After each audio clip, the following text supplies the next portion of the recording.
This is Optimal Relationships Daily. 7 Easy Ways to Be a Better Mom. Real Advice from Full-Time Moms. Part 2. By Maggie Towne with GetYourGustoBack.com. Number 2.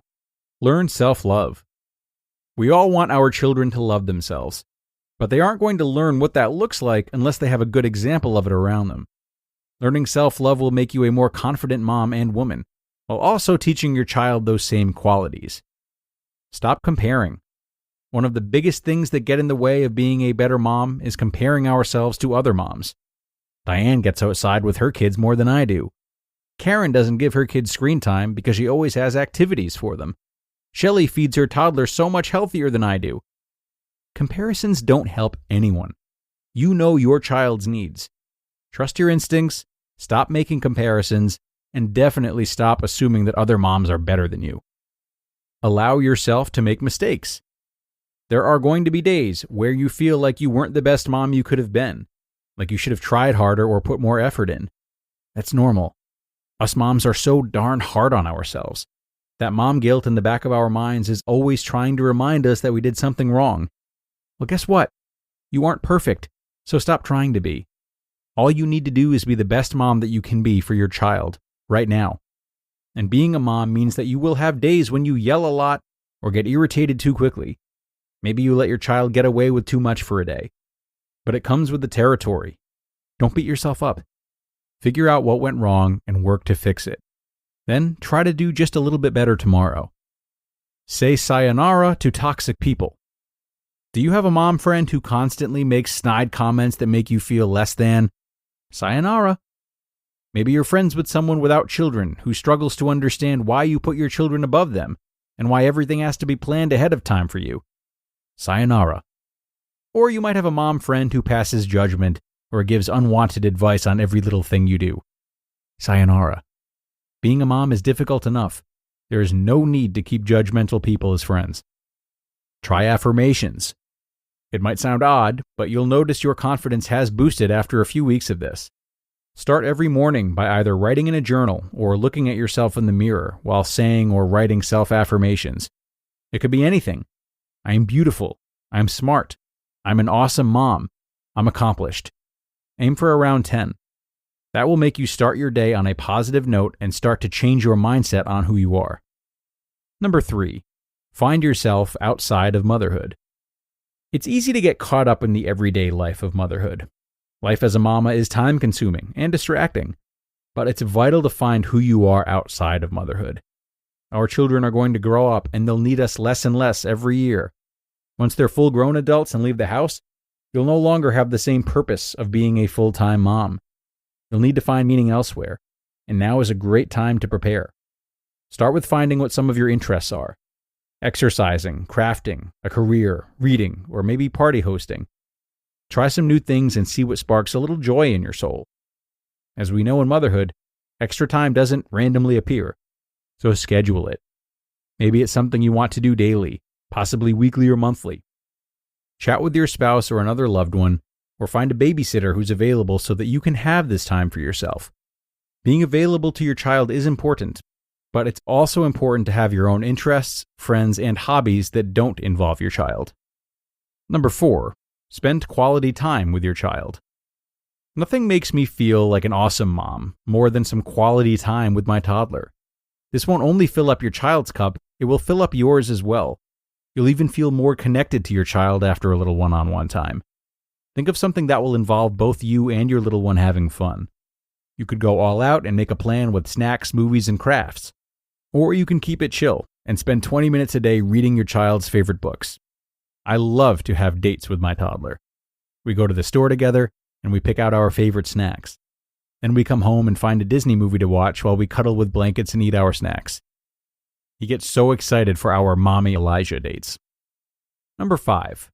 Have alone time. Now, I know you might be thinking, what is alone time? It can feel impossible to go to the bathroom by yourself, let alone take a few hours alone. Again, scheduling it out is the key. If you can make both daily and weekly alone time work, do it. I like to have my daily alone time when my toddler naps or has his own quiet time. I'll read, have a snack, without little hands trying to grab my food, or watch a grown-up show.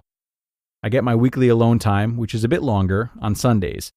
My husband has one-on-one time with our toddler while I do my own thing.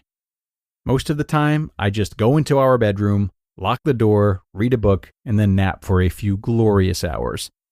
Nothing makes me feel more refreshed than my alone time. If you can't do both, make one of them work. Try giving your child some downtime every day so you can have time for yourself. If that isn't possible, try taking a few hours on a weekend to chill with yourself. Number 6, surround yourself with honest mom friends. One of the biggest things that have helped me in the crazy life of motherhood is having another mom to relate to. Talking about how my toddler had a ton of tantrums in one day and I'm about to lose my mind, or how I'm overly stressed out about my toddler not wanting to nap anymore. And the best thing in the world is to get a response of, "Ugh, I feel you. My child is doing that too." Or, "I thought I was going to lose my mind last week too." Find a few friends who have children around the same age as yours, who will be honest about their day-to-day lives, not those moms who act like everything is always peaches and cream. Be honest with them about how you're currently feeling in motherhood. Normally, the more transparent you are, the more your friends will open up to you as well. And number 7, give yourself grace. None of us moms are perfect. We all mess up every day. You might have snapped at your children too much today, or given them too many sweets. We all have those days. Start by apologizing to your child, no matter how old they are. Starting this habit while they're young will teach them grace and forgiveness. It will also help them learn that it's okay that they're not perfect, and that mommies and daddies aren't either. Know that you're doing your best every day, and just by showing up for them and loving them, you're doing a great job. To become a better mom, take care of yourself first. I've always found it interesting that on airplanes, during the safety presentation, they tell you if the oxygen masks drop, always put on your own before assisting other people with theirs. Why is that? It's because if you are deprived of oxygen, then you're not going to be able to help yourself or others while getting on their masks. It might feel counterintuitive, but you've got to take care of yourself first, as an airplane passenger and as a mom. The way to become the best mom that you can be is to become the best person that you can be. Focus on improving yourself, and being a good mom will naturally follow. You just listened to part 2 of the post titled, 7 Easy Ways to Be a Better Mom. Real Advice from Full-Time Moms, by Maggie Towne with GetYourGustoBack.com. Hello? Hello? Hello? Now that I've got your attention, this is going to be a weird ad, because real estate is weird. If you're in real estate, you already know this, but most of the data's trash and sellers, well, they're a mess. You know the story. They got to talk to their wife, their dog, their therapist. In reality, they just don't know you, and they don't trust you. And why would they? You're the 100th person who's called about their house. And why'd you call them? Because they were on some list that you heard about from a guy living in his mom's basement. Now, to be fair, I live in my mom's basement too, but that's not the point.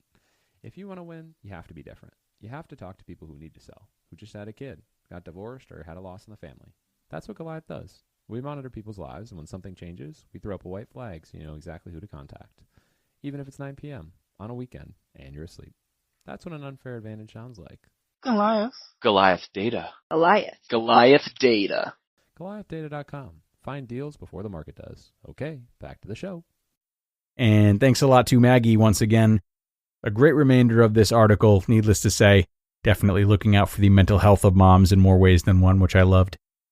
Now, she spoke a bit in this segment about the relationships we keep as moms, which I thought was interesting, particularly relationships with other moms. And just like we heard today, we hear a lot about not surrounding ourselves with people who we feel have bad energy or are unsupportive or judgmental of us. Well, just a reminder that while this is great advice, it's also in our best interest to question why we don't jive with some of these people. What are they saying specifically that's getting a reaction out of us? What is the root of that reaction specifically, and is it something we might want to work on? These are always opportunities to self-reflect and be honest about whether or not a specific insecurity is being agitated, rather than, quickly dismissing the other person or deeming them as a villain. So, set boundaries and keep the right people close to you for sure, but take the time to question what it is that you don't like about those who you're less likely to keep in your circle. and whether or not whatever is being inflamed in you is worth exploring more for the sake of your relationship with yourself, and even perhaps for the sake of your relationship with your children. That's going to do it for today, though, everyone. Thanks a lot for joining, and do share this episode and or this whole show with someone who you think might enjoy it. That, of course, goes a long way in helping us keep things going, and it's always nice to make a good recommendation to a friend who might be in need. And be sure to come on back tomorrow for another post. That's where your optimal life awaits.